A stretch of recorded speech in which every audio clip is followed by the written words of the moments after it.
D&Dark is an absurd, over-the-top comedy horror adventure that is intended for older audiences. Content warnings can be found in the episode descriptions. Hello and welcome to D&Dark, a comedy horror adventure Realplay podcast loosely based on Dungeons & Dragons 5th edition and starring some of history's most infamous monsters. I'm Danger Dan Jerz, and I'm your host / Crypt Keeper.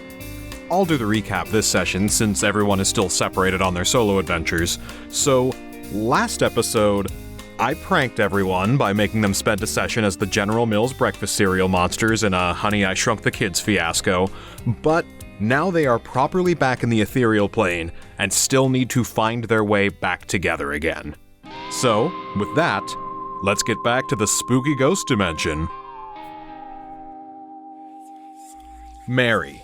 Your outfit begins to return to normal, and the world starts to shift and change around you once again. The environment that you find yourself in is not the one that you had previously left when you first entered the portal. You are no longer in the asylum and sanitarium, but you find yourself materializing in a world that is devoid of color.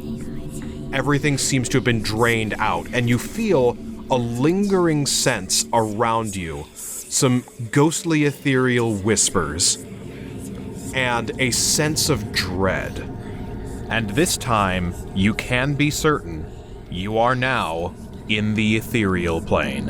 And as you look around your surroundings, trees begin to pop up around you, and you see a very familiar set of jagged architecture that is filled to the brim with identical hunchbacked workers that are under the supervision of a 10-faced automaton that is ordering around these Igors in this ethereal plane version of Northampton.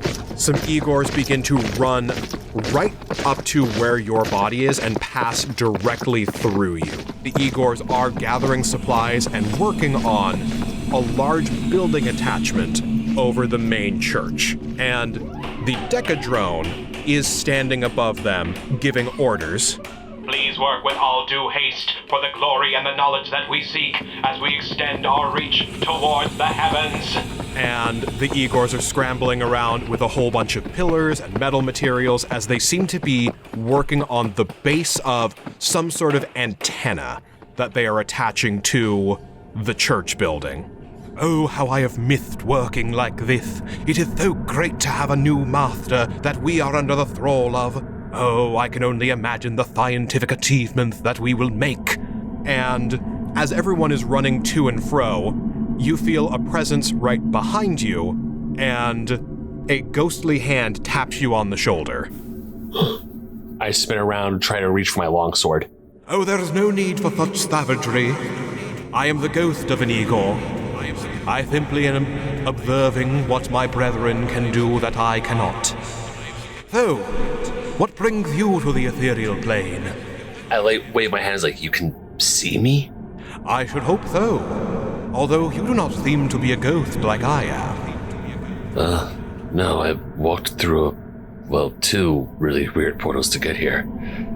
I'm traveling with my friends. I was in London. I don't know why I'm back here in Northampton, though. That is rather odd. Well, I hope that you will enjoy the festivities. We are working on a new antenna, at least some sort of a building unit like that, from what I can presume. I too am an onlooker and merely a visage and monitor from beyond. Unfortunately, I'm not here to stay and watch your brethren work. I need to get to my friends. We have to stop someone by the name of Dracula. He cocks his head and says, Who? I have no idea either. Apparently, how long ago were you alive? Did you die recently, or have we met before? I feel like I would remember meeting someone such as you. Yeah. But, I died within the last year. I've been onlooking the changes to this town, and a lot have happened in a very short span of time. Well, I don't know who Dracula is either. Apparently, the group I was with, well, you probably saw them. It was me, a guy covered in bandages, or two guys covered in bandages. One of them was head to toe. Another looked like beef jerky. A pretty boy in a mask, and a good man with a bolo tie. The 5 of us walked through here some time ago. We saw my dad, and now they are somewhere else, and I ended up here on the Ethereal plane because we need to get to Warwick Castle. Ah, that does sound vaguely familiar. I do remember I was speaking with my cousin, the other ghost Igor, when he was snatched away from me, from mid-conversation, by that very interesting bandaged man that you describe as beef jerky. So, I do remember that happening. Yeah, that would be Imhotep. I'm new to the Ethereal. This is the Ethereal plane, right? I believe so. I can pass through solid objects, which was never a skill I had when I was alive, but the fact that I'm lingering around means that I have some unfinished business that needs tending to. That's sad. I agree. I think that I am in need of some instructions from a new master.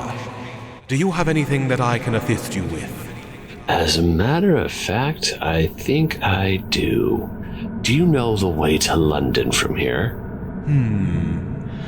Well, I believe if we were to go by foot, that would be the slowest method of transportation. If you were to receive a significant jolt, you could be bounced back to your previous location. I look over to the giant antennas like, does that look like a lightning rod to you? What's the weather like where I'm at? Like it was the last time that you came around this town, the weather is significantly stormy, and clouds are brewing overhead. Perfect. Allow me to come with you then. If I can help you pass over, then that might meet the criteria I need to pass on myself. I don't know, I'm not 100% sure how this works, but I'm jumping to conclusions here. Neither do I, but you know what? You said jolt of energy to get me to where I need to go, and I need to get to where my friends are at Warwick Castle, and I can't walk, and as far as I know, we can't fly either. We can't fly, right? Well, I don't know about you, but... Shit, I jump up and I try to fly. Interesting. Well, this confirms that you are not a ghost, so... Hopefully you won't become one while you're in here, although I would like to see what would happen. I rather... But don't take that as a threat. Take that as scientific curiosity. Anyway, let's make all due haste to reconvene with the previous master. Wait, so I can't fly, right? No. Okay, yeah, I had a feeling. I'm like, all right. And I make my way up towards the antenna. Okay, and as you make your way towards the church building, other Igors are running to and fro, and you hear the Decadrone continuing to shout orders in the voice that has slowly, over time, just become a Dalek. Faster! Faster! We must reach our knowledge towards the heavens! As you approach the church building, you are, without even touching the doors, you are able to just pass cleanly through the wall. And moving with near ghost-like physics, but being shown up by the Igor who is floating around you, just for the hell of it, orbiting you like a satellite, you make your way through the church facade into the laboratory proper, where you see, in the lab setup that you had left before, hovering in the middle of the room, Victor Frankenstein is deep in thought and meditation, and you can hear psychic energy that is pinging out around you as you can overhear some of his thoughts that are drifting into your plane as residue from him poking around the abyssal plane. You do also notice that there is the beginnings of another body on a gurney in the middle of this lab that bear a striking resemblance to the female creature that was your doppelganger. I told him not to do that. I groan and I'm just like angry. because, he's doing the one thing I told him not to do. And just out of frustration, I go to the body and just kind of like how slap fighting, just try to mess with it, see if I can mess with it. But since my hand just goes through it, I just go. As you give it your full force and concentrated effort in slapping it, it shifts over like a half a centimeter. That'll take too long. I just look over to Victor Frankenstein, who's meditating. My flare is oh, I'm gonna come back for this, and you and I are gonna have a conversation you are not going to enjoy. But right now, I have more pressing matters than her. As I look at the female construct, I'm old habits die hard, I guess. Go up to the tower, just giving my dad one more just hard look. As you make eye contact with Victor, his eyes shoot open, and he is looking in your direction, but he seems to be looking past you and through you. Mary, if you're trying to speak to me, I cannot hear you. This work requires the entirety of my conscious mind, so you'll have to make do with my psychic projection. As you can see, we've been hard at work with the cooperation of the Igors. They've been seeking a way to harness and amplify the psychic energy inherent to my new form. With the help of their efforts, I have pierced the veil between this world and the abyss in search of information. We picked up a recurring pattern of psychic energy when we aim in a specific direction, not unlike a radio wave. We're in the process of decrypting the signal now. In fact, it should be done any minute. In what little downtime I've had from this project, I've been working on something on the side. Something for you, actually. I know too well now the burden of being the only one of my kind, at least on this plane. For this reason, I've been piecing together a new creature. A bride for you, if you will. Someone to be a companion of yours. I cannot promise you a definite timeline of when she will be done, especially with the more sensitive operations in this lab taking much of my time, but I will contact you when she is ready. Oh, and speaking of which, it's finished now. The signal is translated. Here, let us share in this moment of discovery. The signal reads, Raynor, the Prince of Death, the Prince of Undeath, Raynor, the Prince of Death, the Prince of Undeath, Raynor, the Prince of Death, the Prince of Undeath. And then it cuts out. That's all it reads. Puzzling. I wonder at the identity, or perhaps the identities, of these princes and their relation to Raynor. I will contact you if I find anything else. And his eyes narrow again, and he returns to his focus. He's looking through me, and I hear this. I just give a nod, and I look over to Igor. All right, well, we gotta go and hope that lightning starts to strike, because I need to get going right now. All right, I believe there is a furthest hatch up to the side of this room that will take you straight to the rooftop. Oh, I really hope I could use a ladder in this state, because I've been walking through walls, walking through people. Perhaps I could try something. All right, what do you have in mind? I'll be right back. Give me just one moment. And he disappears from the room, reappearing next to you. There is a zombified Igor holding a dagger with this ghost Igor next to him. This is the cousin I was telling you about earlier, who we left mid-conversation. There's something about the state that he's in. He sort of straddles both of these realms at once, so I was able to relay the message somewhat. If you can grab a hold of him, he might be able to take you on up there. He's looking around, can't see you, but gives a little smile. All right, so I clasp his shoulder, and I just point and go, that way. As you command, master. And he presses a thumb to the gem in the dagger, and the two of you warp to the roof. Oh, gee. Oh, wow. Make a Constitution saving throw.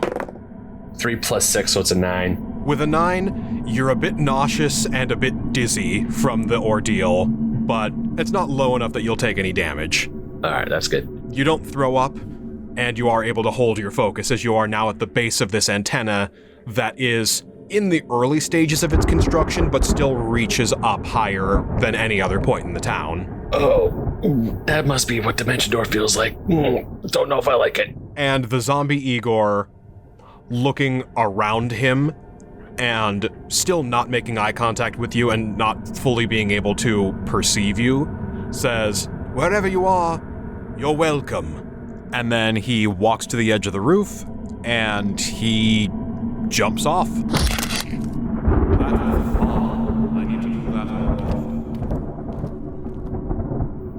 Okay. Yeah, I'm gonna have to tell Jack about that later. Oh, that was weird. Alright. Let's see if we can make lightning strike twice in a manner of speaking. And I go as close as I can to the antenna, and I try to climb it. Can I climb that? If you put all of your focus and effort into it, you are able to climb it and maintain a very unsteady foothold. Roll nature. Ooh, 23. With a 23, as the storm clouds begin to surge above you and static rumbles through them, a bolt of lightning starts to make its way down and appears as though it is going to miss you. But the bolts in your neck and the metal framework of your skeleton fill with their own electric energy, and this lightning, almost instinctively and like magnetically drawn, redirects towards you. Yay! And I will let you describe the spectacle of getting hit by lightning. Slow motion, Zack Snyder style. I just... So as I see it, I jump off the lightning rod. My bullets start to flicker, and as I go towards the lightning, instinctively turns. It kind of encircles my sword, and as it makes contact with my hand, it's just like this grand slow motion of lightning creeping up into my arm and filling my form and just filling my entire body with electricity and just the raw power of natural lightning. For a split second, I feel like a god with all this power surging through my veins. And I just go, yes!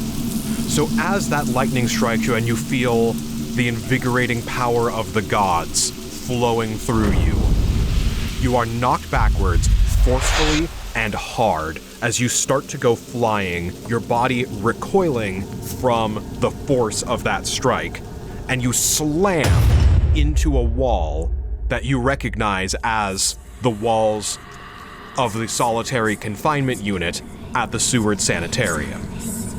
The color is still missing from the world around you. It is slightly more saturated in close proximity to the portal, but the color is largely missing, and you do hear far louder now than you had before the wails and cries of the anguished spirits around you, and you can faintly see the ethereal traces of their ghosts. Perfect. Imhotep, your body again begins to reconstitute and change its form and appearance back towards what you are more familiar with. I start touching myself really quickly, go to my face. Oh good, the beef jerky is back. And you still feel yourself passing through a Vaseline-type fluid and substance. Still hate it. And the world begins to morph and shape around you. And as you pull yourself up to your feet and are yourself again, you see that you have not returned back to the asylum. Okay. You are instead in the basement of the museum. But the world is different. The color has been drained from all of the walls, and you walk into a monochrome museum basement floor. Okay. You feel a slight bit of anguish and grief coming from the sarcophagus out in front of you that you recognize as Ankh-Sunamun's sarcophagus. I kind of gulp a little bit and just to myself go, honey, I'm home. And there is a slight gasp that you hear from the sarcophagus. I immediately run and throw the lid off. And you look down into an empty sarcophagus. The air begins to chill around you, and you feel only the fleeting grasp of Ankh-Sunamun. I wheel around and draw my Khopesh just out of reflex. As you do, you feel very lightly brushing on your back the bony ethereal fingers of what you assume are Anck-su-namun. If Imhotep had hair, it'd probably be standing on end right now. Your bandages start standing up on end. Oh, that's still gross. They all just at once just go from horizontal to vertical. The runes on your bandages begin to slink towards the edges. Can I just say, just for a little flavor thing, that except for the ones on my arm for my parasite stuff, or do they go too? They go too. Oh God. Darling, I know that I said I would return, and here I am. He's just kind of doing the good old husband, I know you're angry, let's talk this out, as he slowly turns around to face who he thinks at least is Anck-su-namun. Where you should see Anck-su-namun, you see, in a way that doesn't make physical sense and that your brain can't fully comprehend, you see your own bandages reaching up towards you from out of the sarcophagus. The same runes, it's the same reaction, they are still standing on end, the runes around the edges. Is it just my bandages and not myself? Not a reflection? It is just your bandages. He's gonna start stepping away.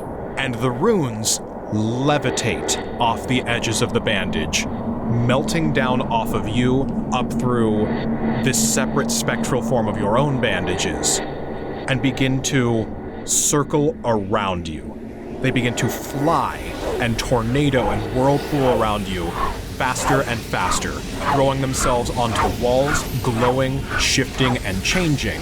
As some runes continue to spiral around you, others continue to melt into the walls. The ones that are flying around you change their shape from runes to pages.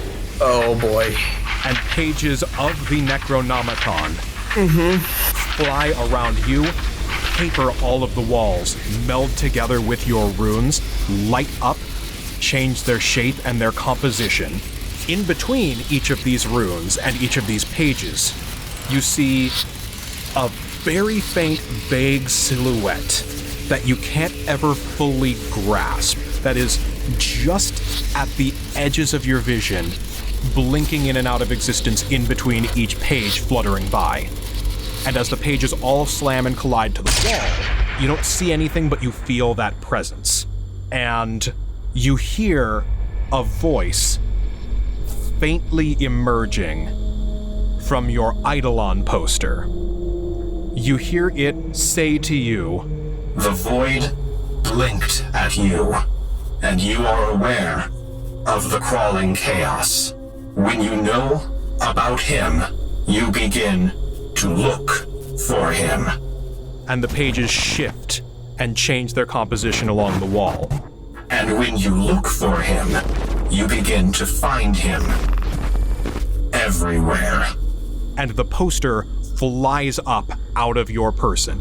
It whips and reels 50 feet away from you. Real quick, I just want to add that as soon as the poster flies away, he drops his Kopesh and tries to reach for it. I know he's not going to get it, but that's just what he does. It just barely eludes your grasp, and the creature on the poster disappears as it flies out of range, and you feel its presence looming around the edges of your room, and out of the corner of your eye, you can almost spot the movement. You feel yourself being stalked. You can never quite pinpoint exactly where it is.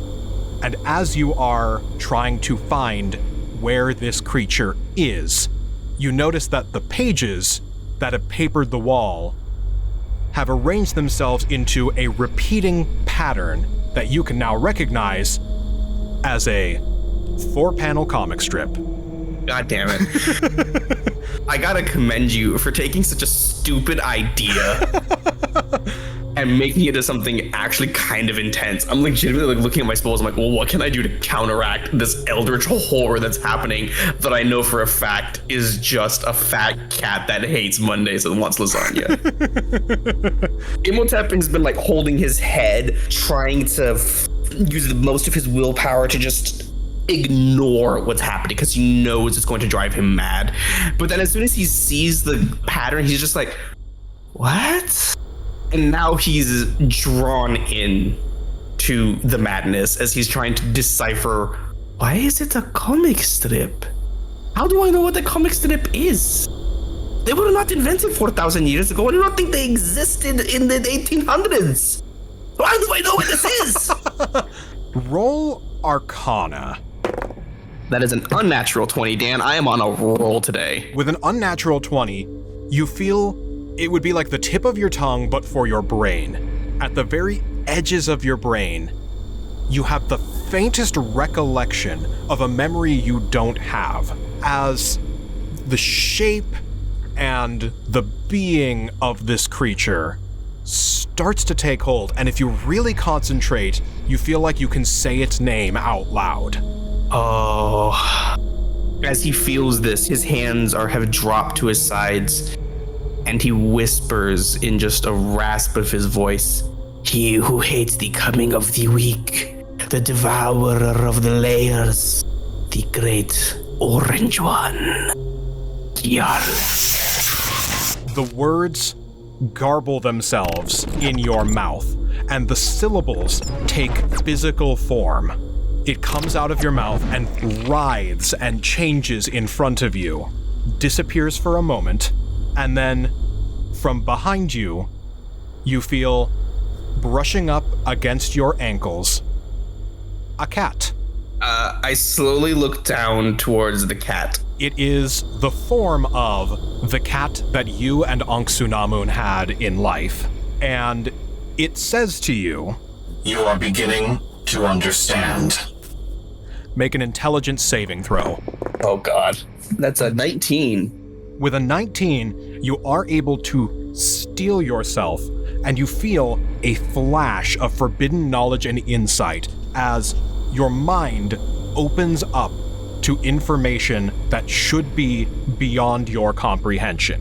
In a moment, you feel the sensation that can best be described as the feeling of being an ant that has just walked across an internal combustion engine and understood its inner workings for a fleeting moment before returning back to the mind of an ant. Interesting way to describe that. Okay. You now know something that you can never unknow. I transcend time and exist all times, everywhere, simultaneously. For your knowledge, felines can detect this uncertainty and have never trusted you for your entire life. Beginning now. Oh my god, are you giving lore reasoning as to why the cat fucking hated me? Yep. And you feel once again at the edges of the room this force that is stalking you. So I'm still looking at the cat, and I slowly turn towards where I think the entity that's in the room with me is. The room, quote unquote. And you spot it for a fleeting instant out of the corner of your eye, before it is gone again. I then look back down at the cat and say, And as you look back down at the cat, it leaps up at you, and then is now the poster that floats within your reach. And from the poster, you hear it say, Acquire more knowledge and gain more of my power. Use it to defend against the threats that you don't even know are lurking, just beyond the edge of your comprehension. and then the runes melt off of the wall and the pages all fold down to the floor, and they skitter back up your bandages, crawling up your spine and over your corpse as they take their natural native place, before they begin to glow and illuminate with that familiar energy that you recognize as your own, that is now no longer entirely your own. And as they glow, you are shunted back to the asylum. Am I holding the poster? Yes. I kind of look it over and then just silently put it back into my bag. Wolfman, you are in the ethereal plane, and looking around, you see some discolored trees and bushes and swamp. I have to ask, because now I'm on edge. Do I have a vacuum cleaner on my back? I have to ask. No, because I hadn't thought of that. Damn it! Okay. But you are back in what you can recognize as the swamps of South Downs. Oh, crap. And you are in the area approaching Carrionite's shack. It is lined with lanterns that are swinging back and forth down this path. And though the world is colorless, there is still an energy radiating out of each of these lanterns. Go ahead and roll Arcana. 17, 18, 19, 20. Unnatural 20. With an unnatural 20, more so than when you were in the material plane, you can see, feel, and hear the presence of the spirits trapped inside. And as you kind of peer in, they seem to, in a physics-defying way, get larger. And I just realized I made them TARDISes. They're bigger on the inside. That was not intentional, but whatever. We're Doctor Who-y enough as it is, so... Yeah, hey, serial video games, Doctor Who, let's go. These lanterns are prisons, and you can see the souls trapped within each of them that are languishing but lethargic. They seem to have their energy tampered down, and they look at you with not so much despair as melancholy. And you feel a slight bit of remorse and a chill as you look through each of these and feel yourself being drawn down the path towards the shack at the end. I'm gonna say that looking at these lanterns and knowing that I'm in Carrionite's realm, I'm gonna clasp for my cane, my one source of protection, really be frustrated that I don't have it, search for anything else. I think I grabbed my cards, but that's not good enough. And then I am going to open up my little backpack, and because you know what? Remembering this area, I remember I too have a gun, and I don't know if it's still real or not. So I'm gonna unlock the little box it's in and take a look at it. And kind of in his panic of, I need something, I need silver, I need that safety, I'm gonna grab the gun and then hold it and try and check to see if there's anything silver on it. I'm gonna roll just a straight d20. That was a 17. This is an antique replica of a flintlock. It does still have all of the inner workings of a gun and could be used as such in an emergency. It was designed more for decoration than for actual use. But all of the pieces are there and in working order. It is very old and can only hold at most 2 bullets, of which currently there are none. It is made of a combination of wood, brass, and at the very tip of the barrel, it is lined with sterling silver. Okay. And as you touch it, you do still get a faint burn from it, not with the intensity that pure silver would. But there is still a little bit of a kick to it. Okay. And with your firearm in hand, as you progress down the path, you notice that the lanterns are getting bigger. And you can see more clearly from the outside looking in, the specters getting slightly more agitated and slightly more mentally cognizant and present. Can I check out their lantern cages? Are they locked? Is there a door? Go ahead and roll investigation. That's a 13. So with a 13, these do appear to have all of the makings of a prison cell, of a cage, but there isn't any way that you, from this plane of existence, could break into and release these souls.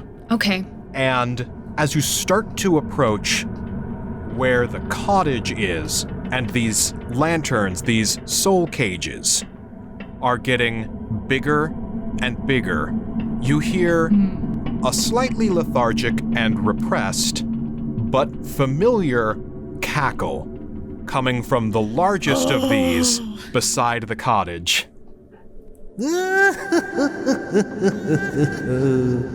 Oh, not this one. That's Granny's laugh, I remember. Welcome back, dearie. It is so good to see you again. Larry, if there is color in this world, all color is gonna drain from his face, and his jaw's gonna drop. He never actually saw her die, but I think he can kind of guess what's going on here, but he's not 100% sure. A gnarled fingertip pokes out of this cage. It is ghostly and spectral, with a long talon at the end, and some small fungal growth crawling up the digit as it beckons you forward. You're as unpleasant as ever, Granny Grimhilda. What are you doing here? Flattery will get you nowhere in this plane. What is this plane? You are with her prisons. Have you come to make a deposit and return our sister to us? What? And as she says that, you hear from behind you. Have you come to return our sister to us? I don't know what you're talking about. Then have you come to seek my help? I don't know why I'm here. I just went through a portal and I don't know why I'm here. You seem troubled.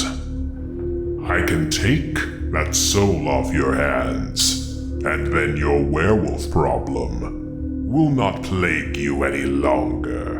And you can join the peace and the melancholy of the rest of us.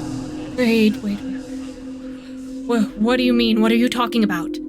All I want is what should have been mine in the first place. I appreciate you and your companions' help in keeping Granny Grimhilda under control, but I expected both of my sister's souls when you took their lives, and was met with only one. So if you hand over your soul, I can take the prisoner that is rightfully mine, and we can still work out an agreement that might be beneficial to you. Larry's gonna feel really nauseous, because what the wolf told him and what he saw and deep within his mind turned out to be the truth.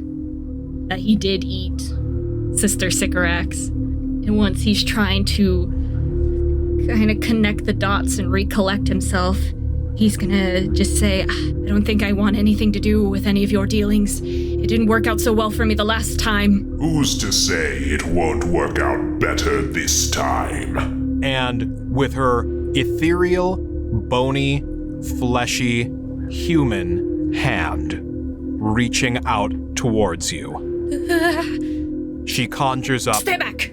I have an intimidation that I think might work on Carrionite. Shall I give it a shot? Give it a shot. What is the intimidation you want to try? Carrionite, you obviously know you're not the only one that can trap souls. As you said yourself, I have your sister trapped. And though I can't trap you the way I did her at this moment, I do have my own way. And I bring out my tarot deck, and I flip out the card of gore. If I damage you in some small way, a tiny cut, a bruise, I can have your soul trapped in my cards. Even if I don't kill you here and now, if I'm able to get a hit out on you, I will have your soul when you die. So I'd say, be very careful for what you try next, okay? And here my sister thought you had an accurate read of your own abilities. You grossly overestimate what you're capable of. And as you are holding out the card of gore, you can feel his tentacles emerging from it. No! And they begin to slither around your arm as they slowly protrude from the card. I try and rip the card in half. Damn, okay. Roll me just a straight D20. Oh, Nelly. Ooh, okay. 19? With a 19, as you go to tear the card in half, the last thing you hear before you do is the slight restrained cackling of Granny Grumhilda.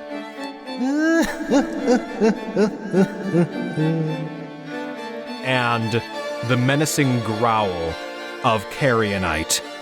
If you want to try to imitate me, you're going to have to do better than that. I will be pursuing you, and I will come for what is mine. And you tear the card, and as you do, a psychic blast centered around you explodes out in all directions. And it knocks you off your feet. And with that psychic blast, the world melts away around you. And you fall onto your back on the floor of the solitary confinement unit at Seward Sanitarium. All right. The world is still in black and white, and you can still hear the ethereal wails of the spirits trapped within the building. And you are surrounded by the rest of your party. As his, head hits the floor, ears ringing, he kind of slow blinks back into consciousness and sort of absent-mindedly says out loud, I wonder if I should have taken that deal. Phantom, this is a world and a location that is familiar to you, but the color is completely drained out of everything. And as you look around at this monochrome world, you hear the ringing of a school bell, and you can look around to see the familiar open promenade of Oxford University. What in the goddamn? And all around you, you see tiny wisps of people coming and going through their classes as they move through you. You feel a strange sensation as somebody walks directly through you and you reform around where they were. As I shudder and experience that, I remember doing that to Larry, and I have a moment of guilt. What you also notice, all around you, as everyone starts to come and go, a lot of spectral figures linger. And spread throughout the courtyard, the figures and silhouettes of a bunch of ordinary people that you can't really recognize are all looking away from you, and slowly, one at a time, begin to turn towards you. And you notice immediately that they are all without a face. I would like to pull a whistle out from my pocket. A familiar Oxford-related whistle. Go ahead and roll performance. Oh no, let me just take a look if I have some inspiration. Just gotta... I do. So I'm gonna go ahead and, Oh, fuck me. 17. With a 17, as you pull out the whistle, there's no expression that you can track, but they all seem to be a bit more on alert. They reach their hands out towards you and slowly begin shambling in your direction. Shit. Well, I'm gonna blow it. I'm gonna blow the whistle. And as you blow the whistle, no sound comes through, but the world around you begins to warble and shimmer, and you hear very faintly coming through the lilting melody of the Dies Irae. All of the bodies are gone, and you find yourself in the primary lecture hall, standing over the bloated, eviscerated, torn to shreds corpse of the false Hydra. There is one head that is remaining that is emaciated and in tatters that looks up in your direction, that stretches and elongates its neck out towards you and looks at you a bit cockeyed. Ew, gross. I'm gonna finish it off. Can I just jab it with my old rapier? Go ahead and roll a rapier attack. Now I have to find out what the stats for that are, because this is the first time I busted that baby out. 13 to hit. Ugh. A 13 does not hit. So as you slash at it, it stretches its neck up out of the way, and the face begins to contort and show back to you a series of familiar images. So the first face that you see staring down at you is the judgmental expression of the Viscount Raoul de Chagny. Do I have the chance to stab it again, but way more aggressively. Go ahead and roll another rapier attack at disadvantage. Yeah, fair enough. No, it's 12. Oh, God, it's just like real life. I don't get to stab him. And again, it swings out of the way, and the face contorts to that of Madame Geary, staring down at you in judgment for everything that you put her and her family through. To be fair, your daughter sucks. Go ahead and roll a rapier attack with advantage. Oh my God, this is just an ever-decreasing game. Here, this is 7. This is a dodgy Hydra that was supposed to be in the throes of death. So, with a 7, again, it dodges out of the way, contorts and shifts into the face of a young boy that bears a striking resemblance to both yourself and Christine, as the face of Gustav looks pleadingly down at you, with a combination of first fear, then disgust, then desperation. I will not attack this time, despite the disgust part, and it hurts Phantom's feelings. But I can't stab at it this time on account of the beauty underneath. And on account of the beauty underneath, recognizing a kindred spirit with you, the mouth opens and lets out a lilting melody that feels hauntingly both comforting to you and foreign to you, as the beautiful voice of this young boy who shares your gift and your talent for music slowly morphs and shifts into the Dies Irae, and the world begins to shudder and blink out of existence before you, and you find yourself back in Seward Sanitarium, but this time also monochrome, surrounded by your compatriots, and feeling and hearing all around you the wail of the specters that you can see freely floating around and infesting these walls. I'll reach up and I'm going to touch right under my eyes because I've seen them before, obviously, but I don't have the spell on, so it's very upsetting. Jack, you recognize the familiar landmarks of the town of Stratford, but everything is monochrome. There are some spectral presences floating around the edges of town, and you can see, almost out of focus, the living members of the town going about their day. And a couple of soldiers walk directly through you. Whoa. Go ahead and roll perception. Natural 19 plus a 1 is a 20. All right, so with an unnatural 20, you can see as the living people are going about their day, off to the side where the anti-magic circle once was, it still is, and there is an assembled committee of both living and undead that are circled around within the confines of the anti-magic circle. You see Gonzo at the head looking very tired, very stressed, and very annoyed, surrounded by Marlowe, Maledict, Orlok, the living vampire twin, the bartender from the nest, a couple of other miscellaneous undead, a few vampires and vampire spawns that you had never seen before, that are all sitting in folding chairs in a semicircle within this anti-magic circle. And you can faintly hear Gonzo saying, "All right, this is the designated time to air your grievances, so Town Hall, take it away."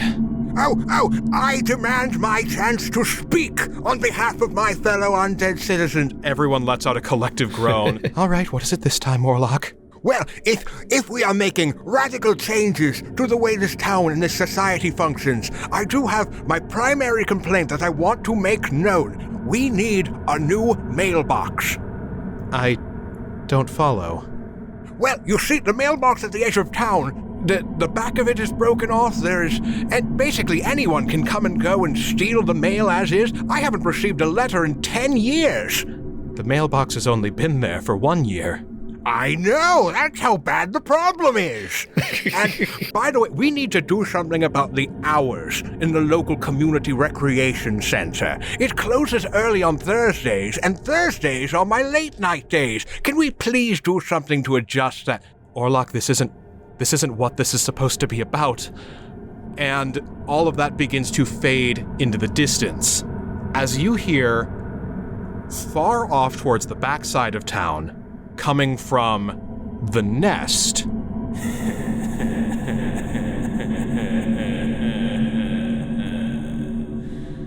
and as you look off in that direction, you can see faintly through the ethereal shimmer that the entire building is surrounded by guards, but coming through the same plane of existence that you are on, you hear that familiar Rainer laugh punch through all of the noise. As soon as I hear that laugh, I'm gonna turn around and start trying to see if I can clock him, but kind of walk in the direction that I'm aware that it came from. As you make your way closer to the nest, it gets a bit louder and a bit fuller. And as you head towards the front entrance, you can see underneath the welcome sign that you have defaced that has still yet to be repaired. You look down the set of stairs, and at the base of the stairway, where the open door that leads into the nest is, you see the buggy-eyed, impossibly wide grin of Rainer, with his arms outstretched, clutching either end of the banisters, staring up at you.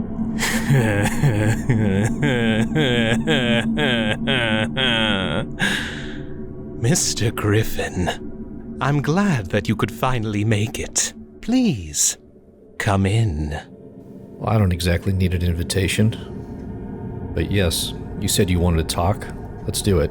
And he opens up the door and gestures for you to walk inside. Yeah, I'm going in.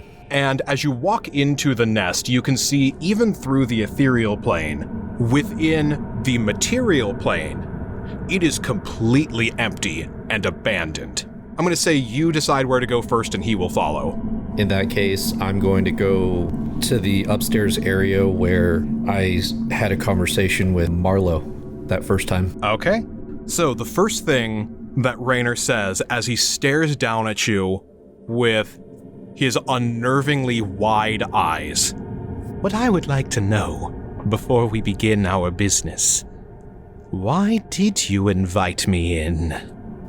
It's not every day that I find someone that can actually see me when I'm completely visible. And admittedly, you've piqued my curiosity. Why do you need a sample of my skin? It's not so much what I need for myself, but what I can do for you. Consider it a peace offering. He pulls a vial out of his jacket, slides it towards you, uncorks it, splashes a tiny bit of it on your arm, and you can see your skin begin to momentarily reform over that area that he splashed down on. This is only a temporary measure. You will go back to normal within a few minutes, but it is something that my resources are working on. And if we can accomplish this, imagine what other scientific curiosities and breakthroughs we can accomplish. See, the reason that I wanted to speak to you is because I have an offer from my master. We are planning on revolutionizing this countryside. He will bring order to a decaying world and bring about a new empire. And in this empire, we will have scientific curiosities untold. And we need some of the greatest minds of our generation if we really are to reach the peaks that we hope to ascend to. And so that's why my employer would like to extend an offer to you. Not just to be our lead research scientist, but to be the face of our technological industrial revolution. You will get all of the praise, all of the glory that has been denied you for so long, and all you have to do is lend your mind to us. Jack's face honestly just wavers, and he's almost visibly excited at this, and then he kind of like tries to go back to business, but of course he's known that he can show his facial expressions to anybody and everybody, so he's never actually had to try and hide them. And then he realizes, fuck, it's Raynor. Like, he can actually see me. So, essentially back to business. You want to bring about a new empire to this world, but what does that mean? What are you trying to do? Before I get into bed with anybody, I need to know what the goals are. Our goals are simply to make better use of the resources that are going squandered. My master, you may call him an employer, he sees the way that these mortals, these humans, these inferior minds are bleeding away the life and resources of this great land, and it's all going to waste. Our goal is simply to take the existing infrastructure, take the waste and the incompetence, and rechristen them into an enlightened empire, the Empire of Dracul. What we want to do is simply change where these resources are going, so that we can reach new peaks, so that the lifeblood that is being drained out of this earth can go towards someone who can make use of it, who can give it back, who can rein in all of the unruliness, and can ascend and bring this world to what it really can be. Think about what you could do with limitless resources, the discoveries that you could make completely unhindered by laws of morality and legality, these archaic legal systems that have held you back, the scientific oversight boards. You would be free of all of it.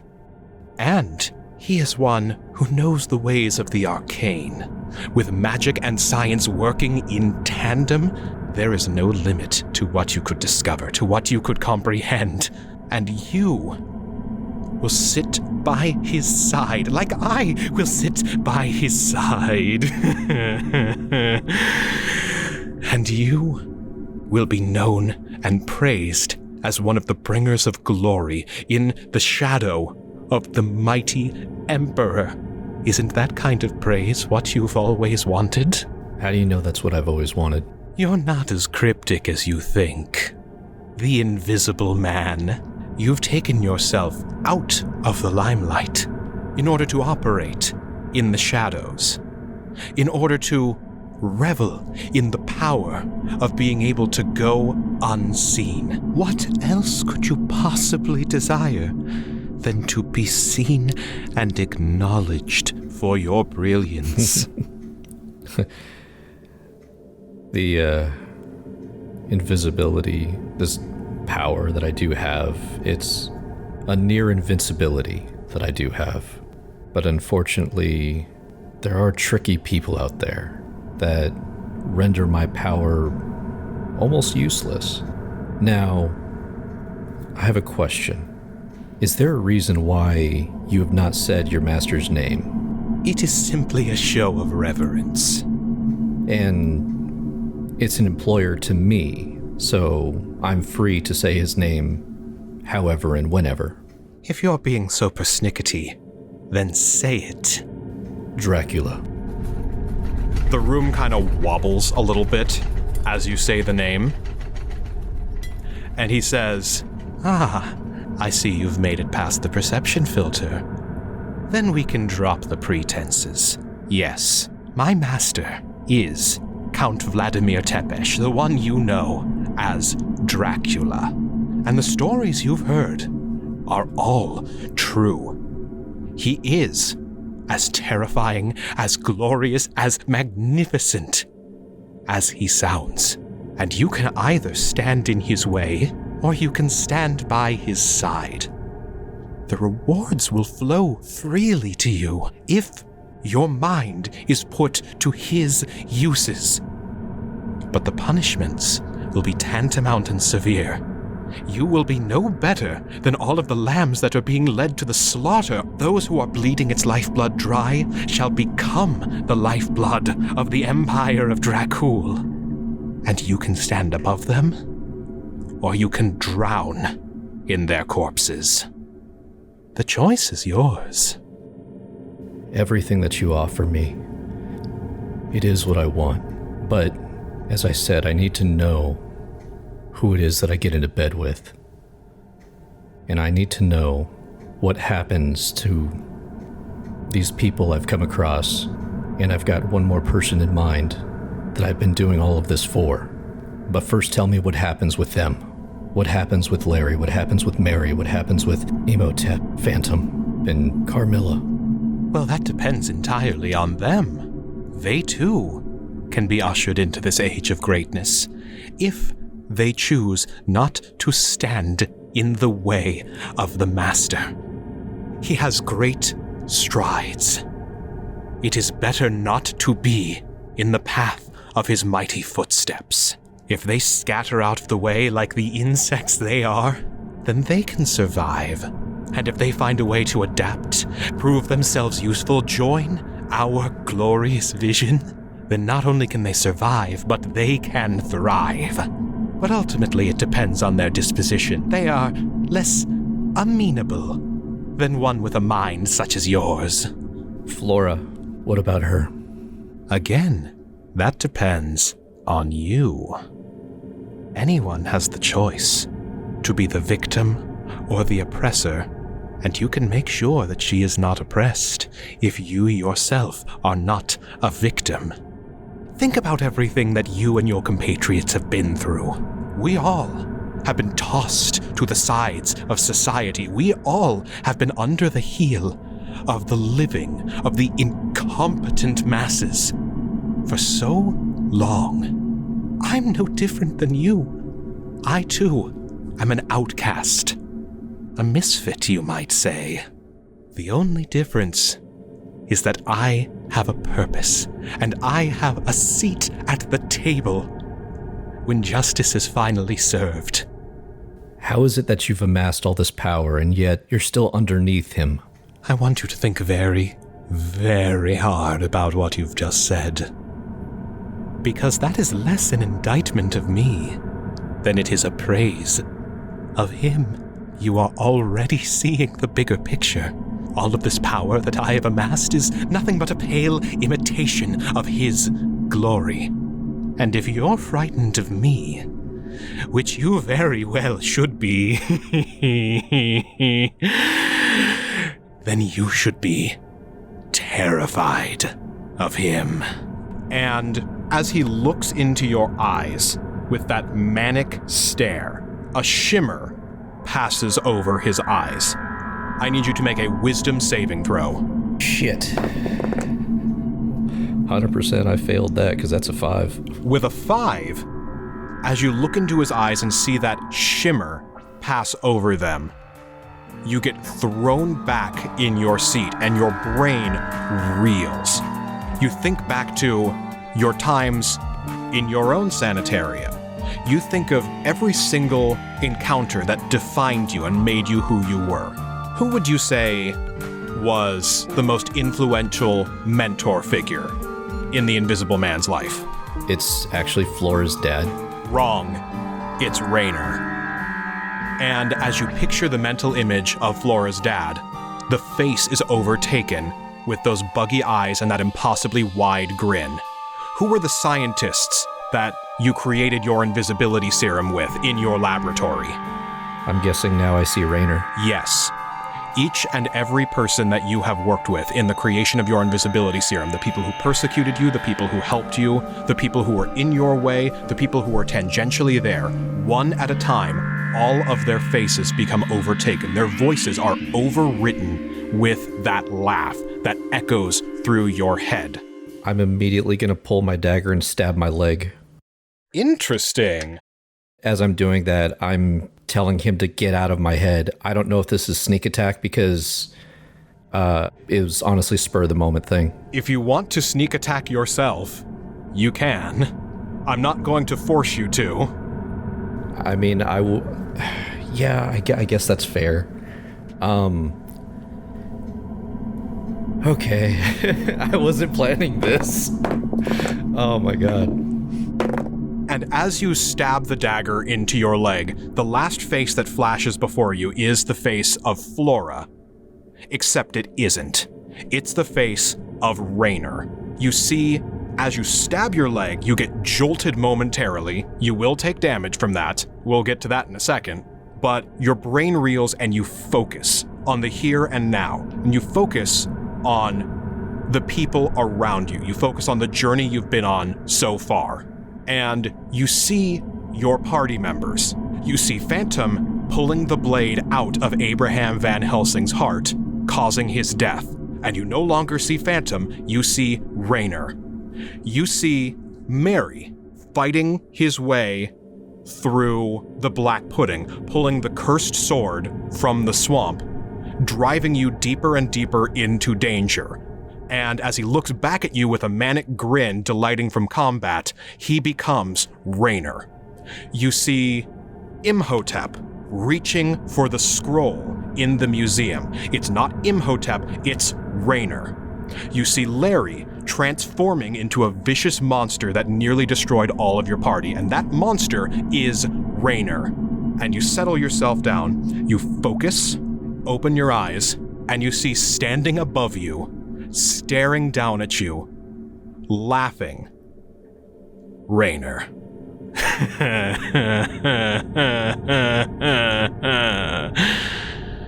If I can do all that, imagine what he could do.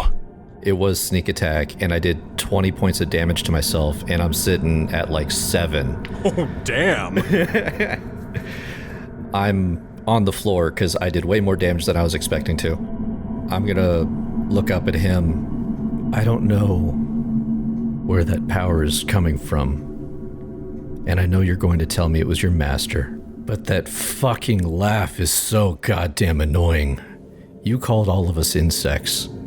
You do realize that that's me too, and I do not want to work under anybody. You attacking me is plenty enough that I need to know that you have no loyalty to anybody that you work with. As much as I want everything that you're offering me, it is not worth my soul, and I know Flora would not allow it either. She would despise me after all this. I might be signing my own death warrant, but you and your master, I'll do what I can to hinder you at any moment I can. Very well. That is your decision. Just one more thing. Say his name. Why don't we say it together? Dracula. The words do not escape your mouth, and you find yourself choked up and panicking. I don't know if this is a good call, but I want to pull that cork again on the beholder. Interesting. As you pull out the cork, you hesitate for a moment, and nothing happens. I'm 100% panicking now. And Raynor disappears, and the world around you begins to melt away. And as the echoing words of his voice saying Dracula ring out around you, they blast you out the door that you came from. You close your eyes and brace yourself, and you find yourself back in the Seward Sanitarium. Carmilla, where you have materialized, you recognize your burial site as you are back in the cemetery on the outskirts of St. Mary's Cathedral. Ooh. And you see floating around you the spectral figures of several long-dead, agitated souls that flitter and float around you. Okay. What is your immediate reaction and mental space to being back in this cemetery? You know, the last time we were there was the day that everybody found out how horrible Carmilla had been. Is this also the day that the fight in the churchyard happened. Roll insight. 12. With a 12, some time does seem to have passed from the last time you are here. You can see that the church building itself is still a wreck and is in the process of being repaired and put back together.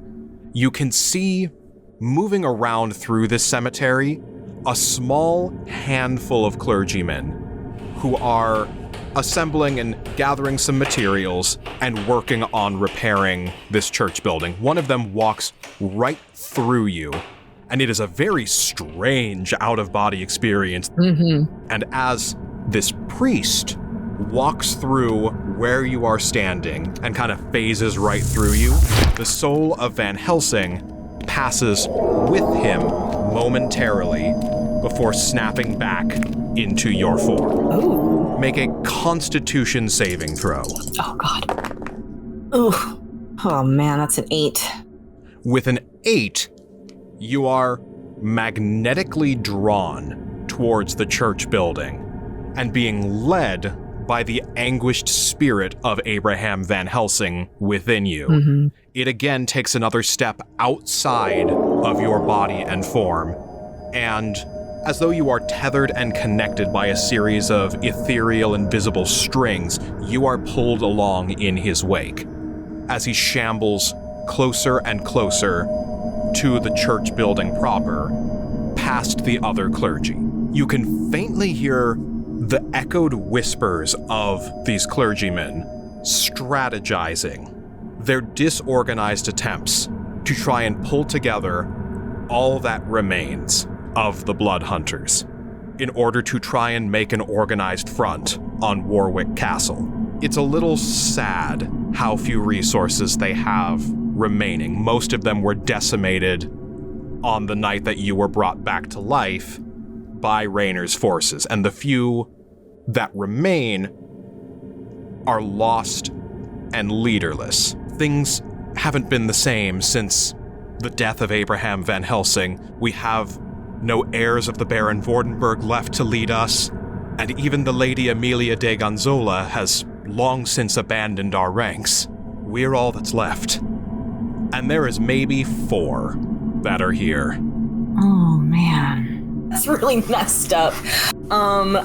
Okay, so the first thing that came to mind, at least for me, perhaps not Carmilla.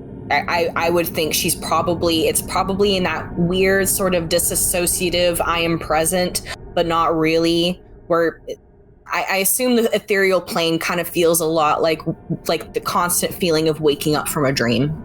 That's a cool way to put it. Okay, so right now the city of Stratford is having a pretty tough time keeping everything between vampires and humans and everything else that's going on politically. Carmilla, being a blood hunter herself as a result of Van Helsing's inhabitation, I would want Carmilla to bring these people to Stratford as a stronghold for a multiplicative effect on their numbers. Yes, I think if Carmilla is going to try and, if not recognize their faces, then recognize their voices to find them later. So I will say that you can pretty accurately clock these individuals well enough that you would be able to later track them down and organize them. But at the moment, you are still being dragged to the church building proper, which, even though it is in disrepair, there is still enough of a doorway that when you meet it, you stop dead in your tracks, and the soul of Van Helsing continues. Make a Constitution saving throw. It's a 13. With a 13, you will take a d6 of force damage as you are stopped in place at this doorway that you have not been invited into, and the soul that has bonded with you continues to stride its way forward. Just slam into the door. That is only 2 damage, but as it separates from you, you start to disassociate. And you begin to see through both your own eyes and the eyes of the spirit of Van Helsing that is making its way towards the altar. And his personality begins to take hold. It's been waxing and waning, but through one last concerted effort, it recorporealizes and takes on his form and asserts his self.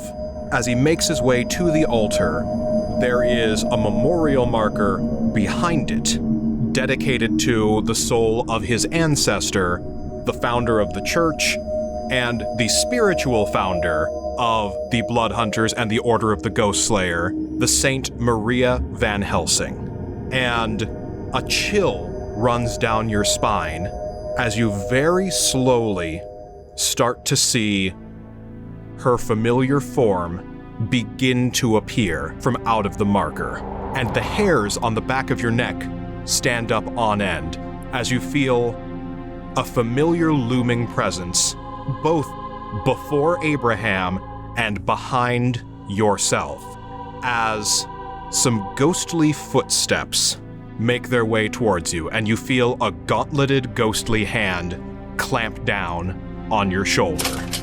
Shit. It's happening at the same time as Maria is corporealizing? Yes.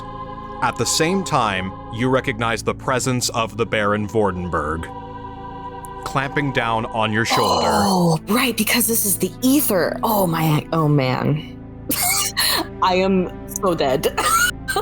And his spirit, which, as you have correctly guessed, is more solid, more formed, and more full here in the ethereal realm where ghosts reside. Right. His grip tightens, and he says, I told you I would give you one chance to prove yourself. You are not going to prove your worth to me.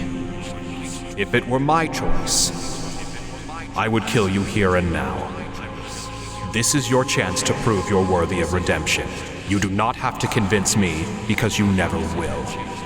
You need to convince her.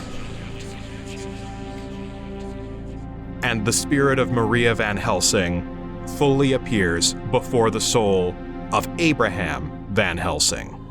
And the two of them share a moment of recognition, and Abraham kneels and pays deference to his ancestor, who puts a hand on his spectral shoulder, gives her his blessing, and the two begin to commune.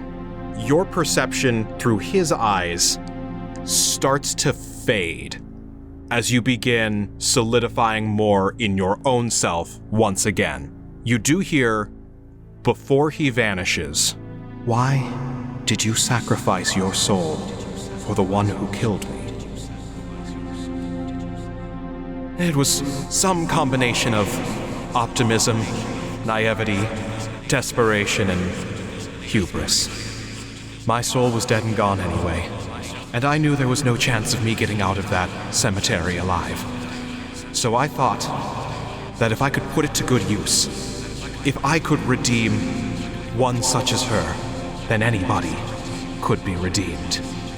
I don't know how foolish I was to make that judgment, but I had to give her the chance. And then he disappears, and you feel your sense of spirit reinvigorating as that soul returns to your body. And her spirit emerges from the church and approaches you. She and Vordenberg lock eyes, and you feel Vordenberg's grip on you loosen and then tighten again. Sister Maria, it's good to see you. Baron, I appreciate the work that you've done, but there is work that is still needed. And she looks to you and says, my descendant sacrificed his soul for your salvation. Explain to us both why you are worthy of it.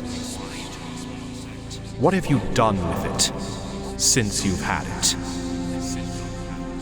I feel like Carmilla is like whatever the ether equivalent of shitting your pants is. Well, her whole journey has just been about the ripple effects of thirst I feel like with vampirism, it's once you get past a certain level, it's not just the thirst for, blood, sustenance, etc. It's the thirst for power. It's something that cannot be slaked. And this meeting with Maria, asking her what she has done. What has she been doing but being a witness, being a vessel? The clergy picking up the pieces in the churchyard. Constantly, people picking up the pieces of the damage in her wake. I think that strangely, having Vordenberg's hand on her shoulder is actually a sign of endorsement from him, which I think is going to be very important. So let me think of what Carmilla has to say. While Carmilla is having that internal struggle, Maria says, I can sense the guilt and the feelings of atonement within you. That is good, but I need to ensure that that will linger and is more than just momentary penance. What do you value? Fullness of a thirst slaked, an end to hunger. Interesting. And how do you intend to end that hunger? Giving it a name is the only way to identify it out of the menagerie of wants and needs that we have in this world. But the thirst for power and destruction of all things goes beyond that.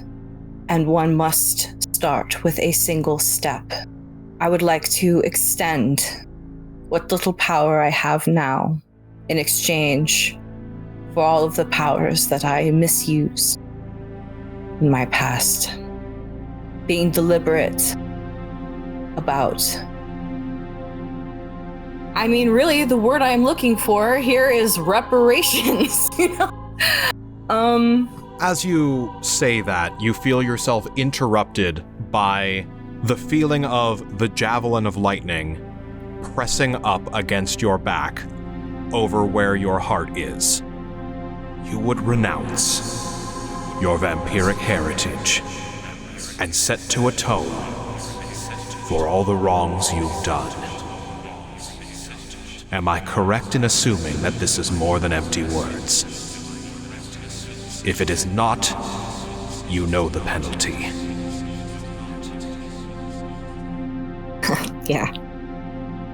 I believe that my actions will speak louder and more clearly than any words I could ever give you. And the ghost of the Saint Maria raises a hand, and she says, then let your actions prove that you are worthy of the soul of a Van Helsing.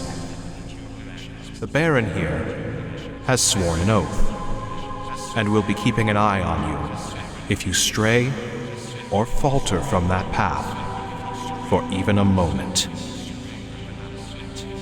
I disagree with his methods, but it is not my choice to make.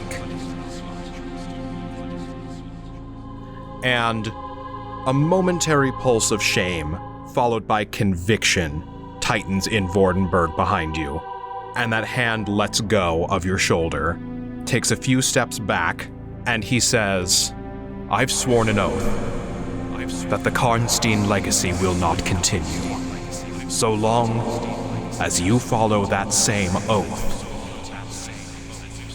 Then I can withhold my hand of judgment.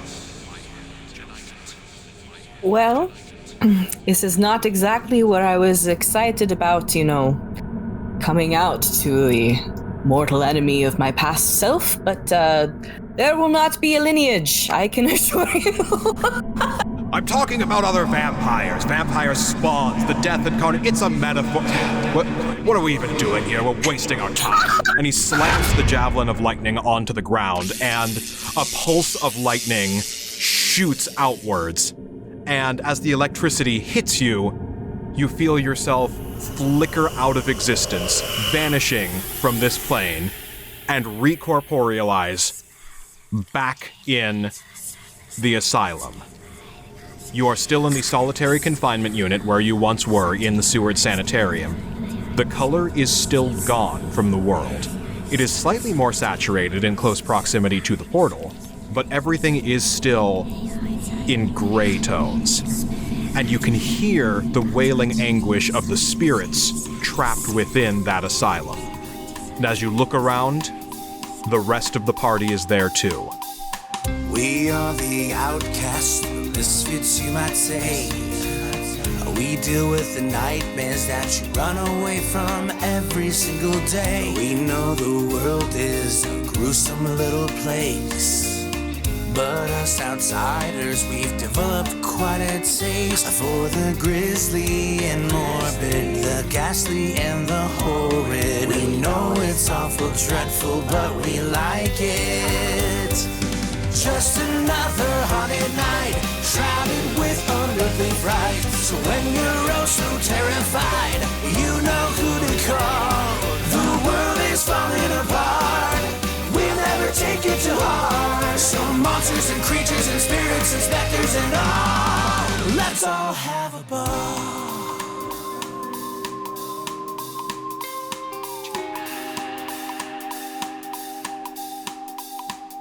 Like I said, good on you for that. Was dumb. That should not have been as intense as it was for a Garfield joke, but I very much appreciate it.